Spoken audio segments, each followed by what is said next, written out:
2 ദിവസമെങ്കിലും ഇവിടെ സ്വസ്ഥമായിട്ട് കഴിയണം. 2 ദിവസത്തിന് നാളെ പോയിക്കൂടെ? ഇവിടെ 2 ദിവസം, പിന്നെ കോവളം, കന്യാകുമാരി. ചേട്ടൻ എന്താ ഇങ്ങനെ? അതും ഇത് ജീവിതത്തിൽ ഒരിക്കലല്ലേ ഉള്ളൂ. ആ, ഞാൻ ആദ്യം കുളിച്ചിട്ട് വരാം, പിന്നെ ചേട്ടൻ.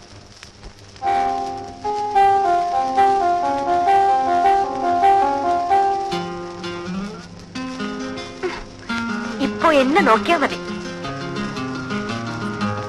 ചേട്ടൻ എന്താ ഇത്ര നാണം?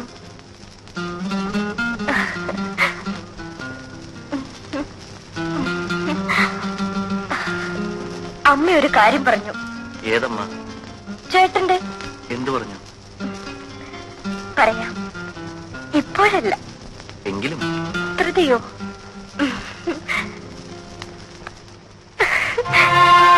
രണ്ടമ്മമാർക്കും ചേട്ടന്റെ കുഞ്ഞിനെ കാണാൻ ധൃതിയായി.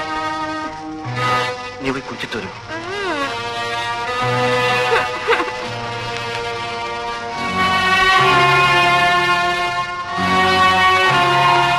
Yes, coming.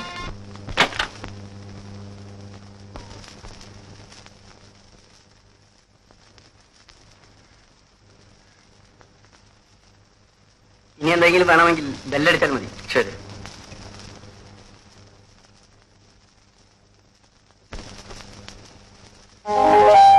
ആരാ ചേട്ടാ? ആഹാരം കൊണ്ടുവന്നതാ.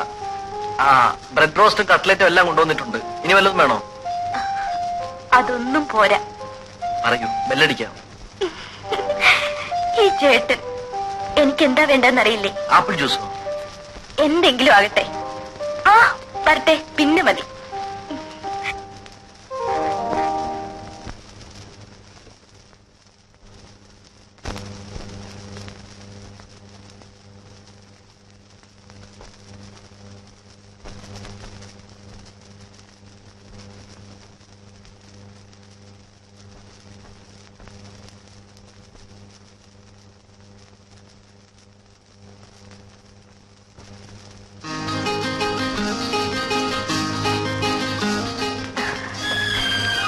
ഇപ്പോഴേ കഴിക്കണോ?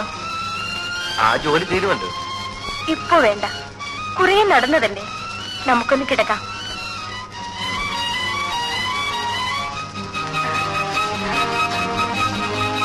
ഇവിടെ ആരും വരില്ല. നമുക്ക് ഈ രാത്രി മുഴുവൻ നമുക്കുറങ്ങണ്ട. എന്നെ ആദ്യം കണ്ടപ്പോൾ ഇഷ്ടമായോ?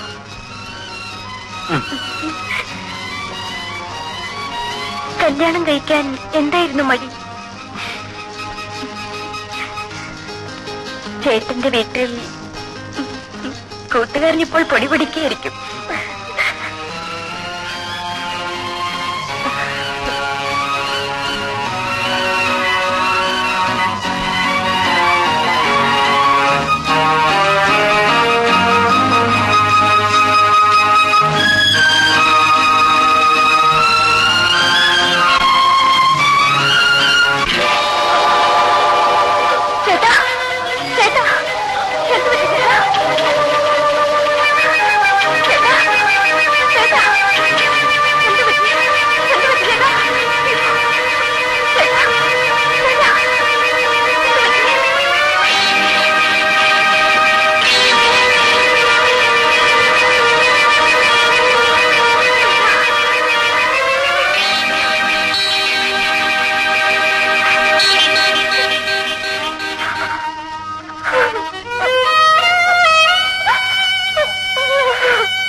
ആളകത്തുണ്ടോ? ഇതെന്ന് തുടങ്ങി? ഇന്ന് തുടങ്ങി. ഇതല്ലാതെ നിന്നെ കാണാൻ വേറെ ഒരു മാർഗവും ഇല്ല കല്യാണി. ഇതൊക്കെ നിന്നെ കാണാൻ കിട്ടിയ വേഷമില്ല. ഇന്നലെ വെളുപ്പൻ രാവിലെ വരെ നിന്റെ അടുക്കളവാതലിൽ ഞാൻ കാത്തുനിന്നു. ഇവിടെ ഒരു ചെറുത്താവുണ്ടല്ലോ, ചങ്കുവാശൻ. അയാളുണ്ടോ? നാശം പുറത്തെവിടെ പോയിരിക്കുക. ഓ, ആശ്വാസം. ആ, ഇവിടുത്തെ കൊച്ചമ്മ അമ്പലത്തിൽ കണ്ട ഉടനെ ഞാൻ സൈക്കിൾ എടുത്തോണ്ടിച്ച് പോന്നു. ഇനിങ്ങനെ എന്നാ മതിയാ? ഞാൻ അകത്തോട്ട് വരട്ടാ? അയ്യോ, ഒന്നും വേണ്ട. ആ, പേടിക്കണമെന്നേ, അതിനൊക്കെ മാർഗമുണ്ട്. നീ കഴിഞ്ഞോട്ട് നീട്ട്, നമുക്ക് വള ഇട്ടോണ്ടിരിക്കാം. വല്ലവരും കണ്ട സിമ്പിൾ വളക്കച്ചവടം. കല്യാണി, എത്ര നാളായി ഞാൻ നിന്റെ പുറകെ നടക്കും. നിനക്കെന്നെ വിശ്വാസമില്ലേ? കല്യാണി, കല്ലിലിട്ട് വെച്ചാൽ പോലും പൊട്ടാത്ത വള. 1 വർഷം ഗ്യാരണ്ടി, 2 വർഷം ഗ്യാരണ്ടി ഇല്ല. വള വള വളേ. വേദനിക്കുന്നോ? മതി. സാരമില്ല, അത് ആദ്യമായതുകൊണ്ടാണ്. നിനക്കിതുവരെ ആരും വളയിട്ടിട്ടില്ലല്ലയോ? കണ്ടാൽ അറിയാം. അയ്യോ, സങ്കോചം വരുമെന്ന്. അയ്യോ, എന്നാ ഞാൻ പോവാ. രാത്രി അടുക്കള വാതിൽ തുറന്നിടണേ. അടുക്കള വാതിലിൽ ഞാൻ കാത്തു നിൽക്കും.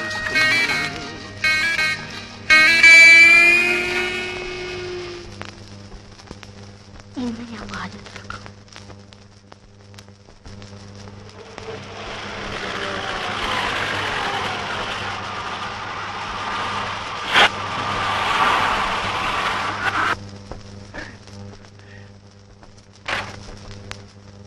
അല്ലേ, 2 ആഴ്ച കറങ്ങാൻ പോകുന്നത് നേരത്തെ പോന്നു.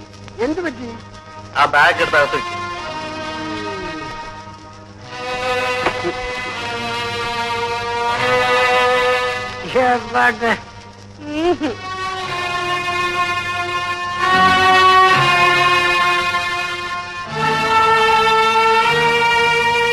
മധു, നിങ്ങൾ ദൂരെ എവിടെ പോകുന്നെന്ന് പറഞ്ഞിട്ട് പോയില്ലേ? പോയിട്ട് തിരിച്ചു പോന്നു. എന്താ മോളെ എന്നിട്ട് മുഖം വല്ലാതിരിക്കുന്നത്? എന്ത് പറ്റി? ഒന്നുമില്ല.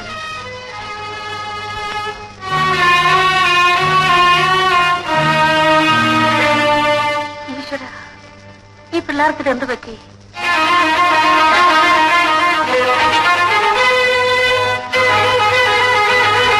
എന്താ ഇത്? ഞാൻ എന്റെ വീട്ടിൽ പോകുന്നു.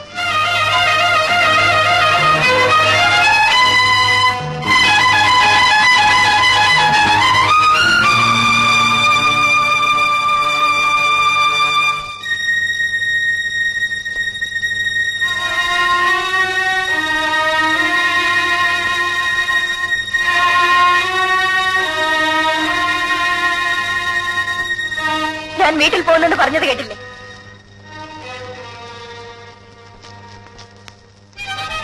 ഞാൻ എന്തിനിങ്ങനെ ഇവിടെ കഴിയണം? കാര്യം എന്താന്ന് പറയും. എന്റെ ദേഹത്തിന് എന്താണ് കുറവ്? ഒരു പുരുഷൻ ഇഷ്ടപ്പെടുന്നതൊന്നും എനിക്കില്ലേ? ഇല്ലെന്ന് ആര് പറഞ്ഞു? പറഞ്ഞാൽ പോരാ. കല്യാണം കഴിഞ്ഞിട്ട് എത്ര നാളായി? ഞാനും ഒരു സ്ത്രീയല്ലേ, എനിക്ക് വാക്കുകളില്ലേ? അത് സാധിക്കാനാണ് നീ വീട്ടിൽ പോകുന്നതെങ്കിൽ വയ്ക്കോ. എന്നിട്ട് വേണോ ആ സ്ത്രീയോട് ജീവിക്കാൻ? ഏത് സ്ത്രീ? സ്നേഹിക്കുന്ന സ്ത്രീ. ഞാൻ അറിയാതെ എനിക്ക് മുമ്പ് ഇഷ്ടപ്പെട്ട ഏതെങ്കിലും ഒരുത്തി. അമ്മ നിർബന്ധിച്ചപ്പോൾ എന്നെ കല്യാണം കഴിച്ചു. നീ സംസാരിക്കുന്നു. സംസാരിക്കും. എന്നെ കല്യാണം കഴിച്ച ആളിനോട് എനിക്ക് സംസാരിക്കണം. ഞാനൊരു വീട്ടുപൂർണ്ണമാണോ? അടിക്ക്, എന്നെ അടിച്ചുകൊണ്ട്. മതോ, എന്താടാ ഇവിടെ? എടാ, എന്താണെന്ന്? എന്തുണ്ടായി മോനെ? ഒന്നുമില്ലമ്പേ. ഇന്നിപ്പോഴേ വഴക്കിട്ട് പിരിയാൻ ഇവിടെ എന്തുണ്ടായി? അച്ഛന്റെ സ്വഭാവം എടുക്കരുത്, പറഞ്ഞേക്കാം. കല്യാണം കഴിഞ്ഞിട്ട് 10 ദിവസമായിട്ടില്ല. അതിനു മുൻപേ നാണമില്ലേടാ നിനക്ക്? പറഞ്ഞില്ലെന്ന് വേണ്ട, ഇത് അന്തസ്സുള്ളൊരു തറവാടാണ്. അതനുസരിച്ച് ജീവിക്കാൻ നീ മറക്കരുത്. ഇവിടെ ഒരു പെണ്ണിനെ കല്യാണം കഴിച്ചു കൊണ്ടുവന്നാൽ അവൾ ഇവിടുത്തെ ആയിരിക്കണം, മരിക്കുന്നത് വരെ. മോളെ, കിടക്കവും പിണക്കവും ഒക്കെ എല്ലാവരുടെ ജീവിതത്തിലും ഉണ്ടാകും. നോക്കൂ, എന്റെ മുഖത്തേക്ക് നോക്കൂ. എന്നെ പോലെ വേദന അനുഭവിച്ചിട്ടുള്ള മറ്റൊരു സ്ത്രീ ഈ ലോകത്തുണ്ടാകുന്ന മോളെ. പെണ്ണുങ്ങൾ പലതും സഹിക്കണം. കുടുംബജീവിതത്തിന് വേണ്ടി നമ്മളാണ് പലതും മറക്കേണ്ടത്. എല്ലാം ശരിയാകും. മധു, നീ ലീവ് എടുക്കണ്ട. നിങ്ങൾ രണ്ടുപേരും കൂടി അവിടെ പോയി താമസിക്കും. കുറച്ചുനാൾ ഉത്തരവാദിത്വത്തോടു കൂടി ജീവിച്ചാൽ എല്ലാം മാറും. മോളെ, എന്നെ സമാധാനിപ്പിക്കാൻ ആരും ഉണ്ടായിരുന്നില്ല. നിനക്ക് ഞാനുണ്ട് മോളെ.